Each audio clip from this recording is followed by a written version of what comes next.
اللہ اللہ اللہ اللہ اللہ اللہ اللہ۔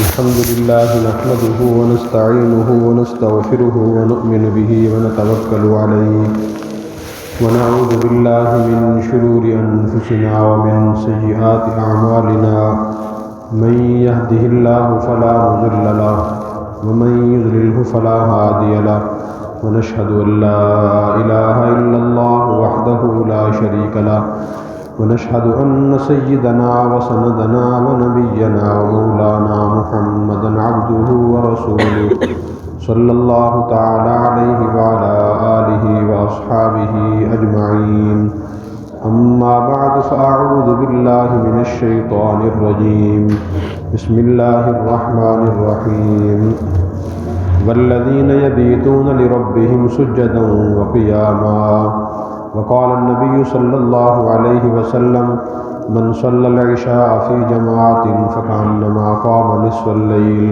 ومن صلى الصبح في جماعة فكأنما قام نصف الليل، صدق الله مولانا العلي العظيم وصدق رسوله النبي الكريم، ونحن على ذلك من الشاهدين والشاكرين والحمد لله رب العالمين۔ محترم سامعین، گزشتہ جمعے ہم نے اللہ کے مخصوص بندوں کی صفات بیان کرنا شروع کی تھی، جو سورہ فرقان کے آخر رکوع میں اللہ تعالیٰ نے خود بیان فرمائی ہے۔ ان میں دو صفات بیان کر دی تھی۔ ایک صفت یہ تھی یمشون علی الارض ہونا، اللہ فرماتے ہیں کہ میرے مخصوص بندے وہ ہوتے ہیں جو زمین پر عاجز چلتے ہیں، ان کے دل میں، ان کی زبان میں، ان کی چال ڈھال میں عاجزی ہوتی ہے۔ اور دوسری صفت اللہ نے یہ بیان فرمائی تھی کہ وَإِذَا خَاطَبَهُمُ الْجَاهِلُونَ قَالُوا سَلَامًا، کہ جب کوئی ان سے نادانی اور جہالت کی بات کرتا ہے تو وہ سلامتی کی بات کرتے ہیں۔ تیسری صفت اللہ تعالیٰ نے یہ بیان فرمائی وَالَّذِينَ يَبِيتُونَ لِرَبِّهِمْ سُجَّدًا وَقِيَامًا، کہ اللہ کے خاص بندے وہ ہوتے ہیں جو اپنی رات کھڑے اور سجدے میں گزارتے ہیں، یعنی اللہ کی عبادت کرتے ہیں۔ تو رات کی عبادت بھی اللہ کے مقرب اور نیک بندوں کی صفات میں سے ہے۔ قرآن کریم اور احادیث میں اس کی بہت ذرا ترغیب دی گئی ہے۔ قرآن کریم کی سورہ سجدہ میں اللہ تعالیٰ نے ارشاد فرمایا تتجافی جنوبہم عن المضاجع یدعون ربہم خوفا وطمعا، کہ اللہ کے نیک بندے وہ ہوتے ہیں جن کے پہلو رات کو بستر سے علیحدہ ہوتے ہیں اور اپنے رب سے وہ خوف اور امید کے ساتھ دعا کرتے ہیں۔ اسی طرح ایک اور آیت میں اللہ نے ارشاد فرمایا ان ناشئۃ اللیل ہی اشد وطئا واقوم قیلا، کہ رات کے وقت کی جو عبادت ہے اس وقت عبادت کرنے سے زبان سے درست بات نکلتی ہے اور اس کا بڑا فائدہ ہوتا ہے۔ نبی کریم صلی اللہ علیہ وسلم نے اپنی حدیث مبارکہ میں تہجد کی ترغیب دی اور آپ نے ارشاد فرمایا کہ تم سے پہلے لوگوں کے طریقے کی نماز تھی وہ چلی آ رہی ہے، وہ تم لازم پکڑو، وہ رات کی نماز ہے۔ خود آپ صلی اللہ علیہ وسلم بھی تہجد کی نماز پڑھا کرتے تھے اور اتنی پڑھتے تھے، اتنی طویل طویل نمازیں تہجد کی پڑھتے تھے کہ آپ کے پاؤں مبارک میں ورم آ جاتا تھا۔ صحابہ کرام نے آپ سے عرض کیا کہ یا رسول اللہ اتنی مشقت کیوں برداشت کرتے ہیں؟ اللہ تعالیٰ نے تو اگلے پچھلے تمام گناہ آپ کے معاف فرما دیے ہیں۔ تو آپ نے فرمایا افلا نکون عبدا شکورا، تو کیا میں اللہ کا شکر گزار بندہ نہ بنوں؟ اللہ نے اتنی نعمتوں سے نوازا ہے، مجھے اللہ کا شکر ادا کرنا چاہیے۔ تو اس شکر کی ادائیگی کے لیے میں رات کو تہجد کی نماز تفصیل سے پڑھتا ہوں، اس لیے ہمیں بھی تہجد کی نماز پڑھنے کی کوشش کرنی چاہیے۔ البتہ ایک تو اس کی یہ فضیلت ہے کہ تہجد کی نماز انبیاء علیہ السلام اولیاء کرام کا طریقہ ہے، اور دوسرا اس کا فائدہ یہ ہے کہ تہجد کی نماز پڑھنے سے اور اس وقت دعا کرنے سے دعا قبول ہوتی ہے۔ نبی کریم صلی اللہ علیہ وسلم نے اپنی حدیث مبارکہ میں دعا کی قبولیت کے جو خاص اوقات بیان فرمائے ہیں، ان میں سے ایک تو وقت بیان فرمایا فرض نمازوں کے بعد کا، کہ فرض نمازیں پڑھنے کے بعد دعا قبول ہوتی ہے۔ دوسرا فرمایا تہجد کے وقت کا کہ اس وقت دعا قبول ہوتی ہے۔ پھر آپ نے تفسیر بیان فرمائی کہ جب رات کا آخری حصہ ہوتا ہے تو اللہ تبارک و تعالیٰ آسمان دنیا کی طرف متوجہ ہوتے ہیں اور اللہ کی طرف سے آواز لگائی جاتی ہے، حل من مستغفر اغفر لہ، کیا ہے کوئی مغفرت طلب کرنے والا جس سے گناہوں کو معاف کر دوں؟ کیا ہے کوئی رزق مانگنے والا جس سے رزق عطا کروں؟ کیا ہے کوئی اپنی حاجت مانگنے والا اس کی میں حاجت پوری کروں؟ تو اس وقت خاص طور پہ دعا قبول ہوتی ہے۔ البتہ ایک نئی بات شاید آپ کے لیے یہ ہے کہ اکثر لوگ یہ سمجھتے ہیں کہ تہجد کی نماز کا وقت تو صرف رات کا آخری حصہ ہی ہے، پھر بہت سے لوگ اس وقت اٹھ نہیں سکتے، اس لیے وہ سمجھتے ہیں کہ ہم تو نہیں پڑھ سکتے، سارا دن مصروف رہتے ہیں اپنے کاموں میں، صبح آنکھ نہیں کھلتی، سردی کے موسم میں گرم بستر نہیں اٹھنے دیتا، اور گرمی کی راتیں چھوٹی ہوتی ہیں، اگر اٹھیں تو نیند پوری نہیں ہوتی۔ وہ سردی کی راتیں لمبی ہوتی ہیں تو ان میں انسان کے لیے اٹھنا بالکل آسان ہے، نیند پوری ہو جاتی ہے، خصوصاً جو بزرگ لوگ ہیں، جوانوں کو تو نیند زیادہ آتی ہے، بزرگوں کو نیند کم آتی ہے، رات کے آخری حصے میں آنکھ کھل جاتی ہے، تو اس وقت اٹھنے کی کوشش کرنی چاہیے۔ اور نبی کریم صلی اللہ علیہ وسلم عام طور پر 12 رکعت تہجد کی نماز پڑھتے تھے، کم سے کم 2 یا 4 رکعت پڑھتے تھے، اس کی کوشش کرنی چاہیے۔ جوان بھی اٹھ کے پڑھ سکتے ہیں، ان کے لیے جلدی سونا شرط ہے کہ رات کا کھانا جلدی کھائیں اور جلدی سوئیں، تو صبح آنکھ آسانی سے کھل جاتی ہے۔ آدمی جب نیت و ارادہ کرتا ہے تو اسے توفیق بھی ہو جاتی ہے۔ البتہ جو میں نئی بات عرض کر رہا تھا وہ یہ ہے کہ تہجد کی نماز کا افضل وقت رات کا آخری حصہ ہے، لیکن تہجد کی نماز کا وقت عشاء کے 4 رکعت فرض نماز اور 2 سنتیں پڑھنے کے بعد شروع ہو جاتا ہے۔ اس لیے جو شخص رات کے آخری حصے میں نہیں اٹھ سکتا وہ عشاء کے 4 رکعت فرض اور 2 سنتوں کے بعد تہجد کی نماز پڑھ سکتا ہے، 2 رکعت، 4 رکعت، 6 رکعت، 8 سے 12 رکعت، یہ خود احادیث سے ثابت ہے۔ اور نبی کریم صلی اللہ علیہ وسلم نے حضرت ابو ہریرہ رضی اللہ عنہ کو فرمایا تھا۔ حضرت ابو ہریرہ رضی اللہ عنہ نبی کریم صلی اللہ علیہ وسلم کے بڑے جلیل قدر صحابی بھی ہیں، شاگرد بھی ہیں، اور سب سے زیادہ نبی کریم صلی اللہ علیہ وسلم کی حدیث انہی سے مروی ہیں، تو یہ سارا دن حدیث یاد کرتے رہتے تھے۔ تو پھر انہوں نے عرض کیا تھا کہ رات کے آخری حصے میں آنکھ نہیں کھلتی، تو آپ نے فرمایا تھا کہ سونے سے پہلے آپ تہجد کی نماز پڑھ لیا کریں۔ تو اس لیے ہمیں اس کی بھی کوشش کرنی چاہیے کہ عشاء کی 2 رکعت سنتوں کے بعد تہجد کی نماز پڑھ لیں اور پڑھ کے پھر سو جائیں، تہجد کی نماز کا ثواب مل جائے گا۔ جو اتنا بھی نہ کر سکے کہ نبی کریم صلی اللہ علیہ وسلم نے اس کے لیے بھی ایک اور سہولت بیان فرمائی۔ آپ نے فرمایا کہ من صلی العشاء فی جماعت فکانما قام نصف اللیل، کہ جو شخص عشاء کی نماز باجماعت ادا کرتا ہے تو اس کو آدھی رات عبادت کرنے کا ثواب ملتا ہے، اور جو شخص فجر کی نماز باجماعت ادا کرتا ہے تو اسے بھی آدھی رات عبادت کرنے کا ثواب ملتا ہے۔ تو جو یہ بھی نہ کر سکے تو وہ کم از کم عشاء اور فجر کی نماز ہی باجماعت ادا کر لے۔ اس حدیث کے مطابق اسے بھی قیام اللیل یعنی رات کو عبادت کرنے کا ثواب مل جائے گا۔ تو اللہ کے مخصوص بندوں کی ایک صفت یہ ہے کہ وہ رات کو عبادت کرتے ہیں، تہجد کی نماز پڑھتے ہیں۔ چوتھی صفت یہ بیان فرمائی،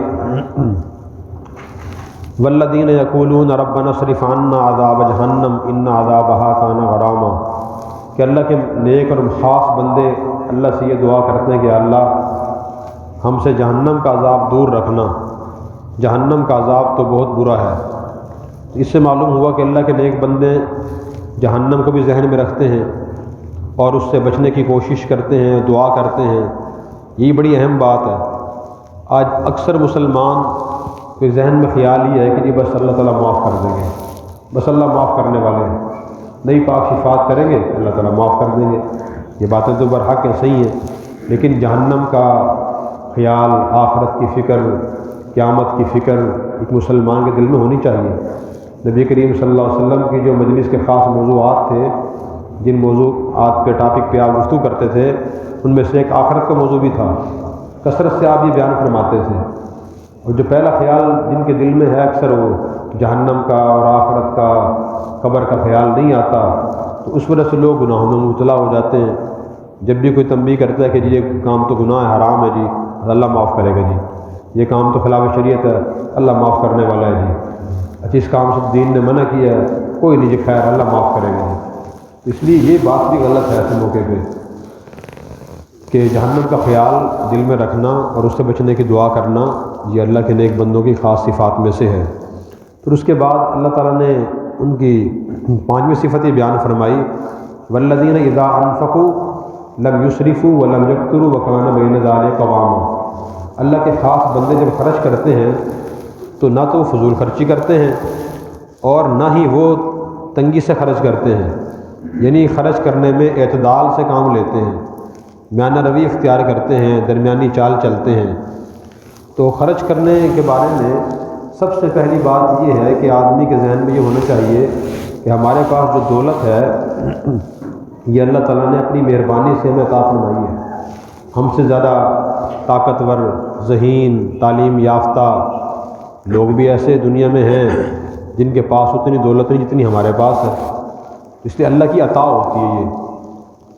اور جب انسان یہ سوچتا ہے کہ یہ اللہ کی عطا کردہ نعمت ہے اور میں اس کا مکمل مختار نہیں ہوں، جیسے چاہوں جتنی چاہوں جہاں چاہوں خرچ کر دوں، پھر انسان سوچ سوچ کے خرچ کرتا ہے اللہ کے احکام کے مطابق۔ اور یہ نظریہ کہ میرے پیسے ہیں، میں جہاں چاہوں خرچ کروں، جتنے چاہوں خرچ کروں، کوئی مجھ سے پوچھ نہیں سکتا، یہ قارون کا ذہن ہے۔ قرآن کریم کی سورہ قصص میں اللہ تعالیٰ نے قارون کی بات نقل فرمائی ہے کہ قارون نے یہ کہا تھا، انما اوتیتہ علی علم عندی، کہ مجھے جو کچھ مال و دولت ملا ہوا ہے یہ میرے علم اور ذہانت کی بنیاد پہ ملا ہوا ہے۔ اس لیے ایک مسلمان کا نظریہ یہ نہیں ہوتا، تو اس لیے اس کے میں اعتدال ضروری ہے۔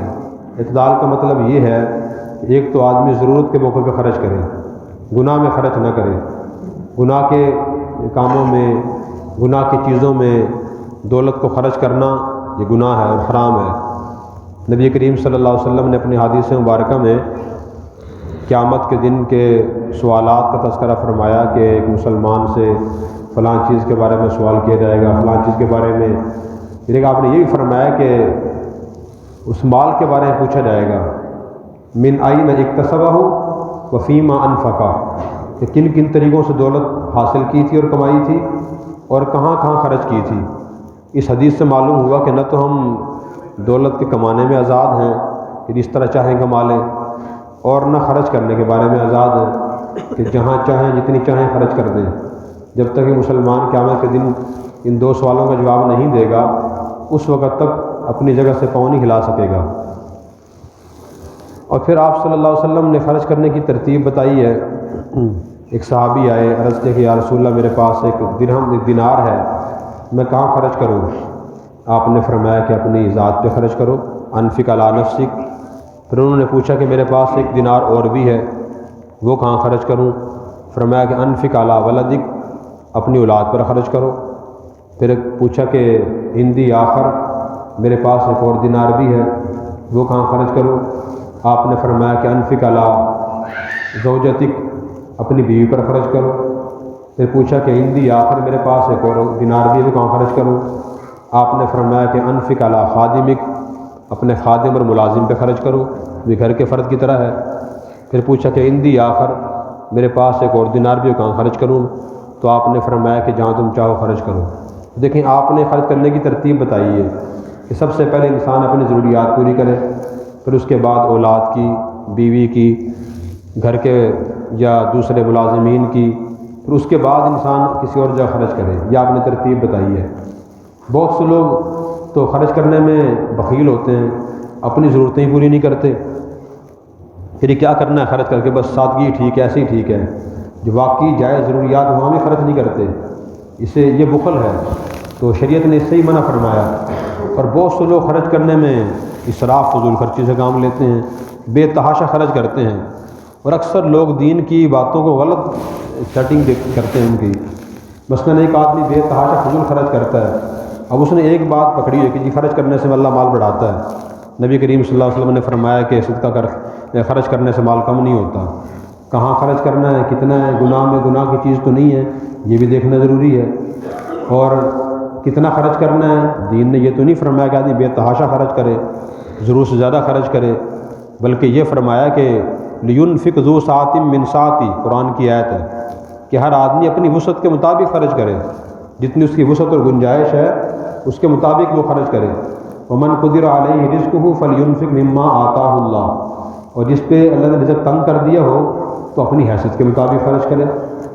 ایک اور آیت فرمایا کہ لا یکلف اللہ نفسا الا وسعها، کہ اللہ تعالیٰ نے ہر انسان کو اس کی طاقت اور اس مطابق سے ذمہ دار بنایا ہے، تو اس لیے اپنی استطاعت کے مطابق خرچ کرنا یہ دین کی تعلیم ہے۔ بے تحاشا خرچ کرنا، اپنی استطاعت سے زیادہ خرچ کرنا، یہ بھی دین کی تعلیمات کے خلاف ہے۔ قرآن کریم کی ایک اور آیت میں اللہ تعالیٰ نے فرمایا کہ وَلَا تَجْعَلْ يَدَكَ مَغْلُولَةً إِلَىٰ عُنُقِكَ وَلَا تَبْسُطْهَا كُلَّ الْبَسْطِ، کہ نہ تو تم اپنا ہاتھ گردن سے باندھ کے رکھو کہ آدمی کچھ خرچ ہی نہ کرے، جہاں واقعی ضرورت وہاں میں خرچ نہ کرے، یہ بھی غلط ہے۔ وَلَا تَبْسُطْهَا كُلَّ الْبَسْطِ، اور نہ آدمی ہاتھ پوری طرح کھول دے یا پھر استطاعت سے بھی زیادہ خرچ کرے۔ تو اللہ کے نیک بندوں کی، خاص بندوں کی صفات میں صفت یہ بھی ہے کہ وہ خرچ کرنے میں میانہ روی اور درمیانہ راستہ اختیار کرتے ہیں۔ نبی کریم صلی اللہ علیہ وسلم نے ایک اور رسول فرمایا میں خیر الامور اوسطها، کہ سب سے بہتر کام وہ ہوتے ہیں جو میانہ روی سے انجام دیے جائیں، نہ آدمی افراد کا شکار ہو اور نہ تفرید کا، نہ حد سے بڑھ جائے اور نہ حد سے پیچھے ہٹے۔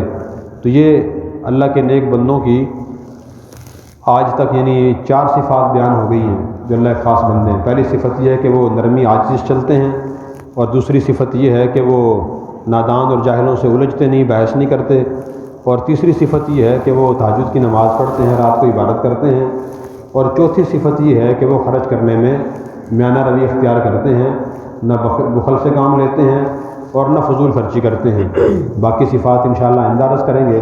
اللہ تبارک و تعالی ہمیں قرآن کریم سمجھ کر اخلاص سے نیت سے عمل کرنے کی توفیق عطا فرمائے۔ وآخر دعوانا ان الحمدللہ رب العالمین۔ سنتیں ادا فرمانا۔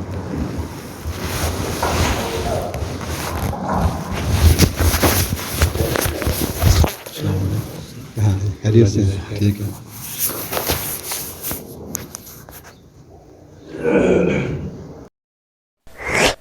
اور اگر آپ نے ابھی تک ہمارا چینل سبسکرائب نہیں کیا تو فوراً سبسکرائب کیجئے، ساتھ ہی بیل آئیکن پر کلک کریں تاکہ مزید آنے والی ویڈیو ہے وہ آپ کو وقت پر ملتی رہیں۔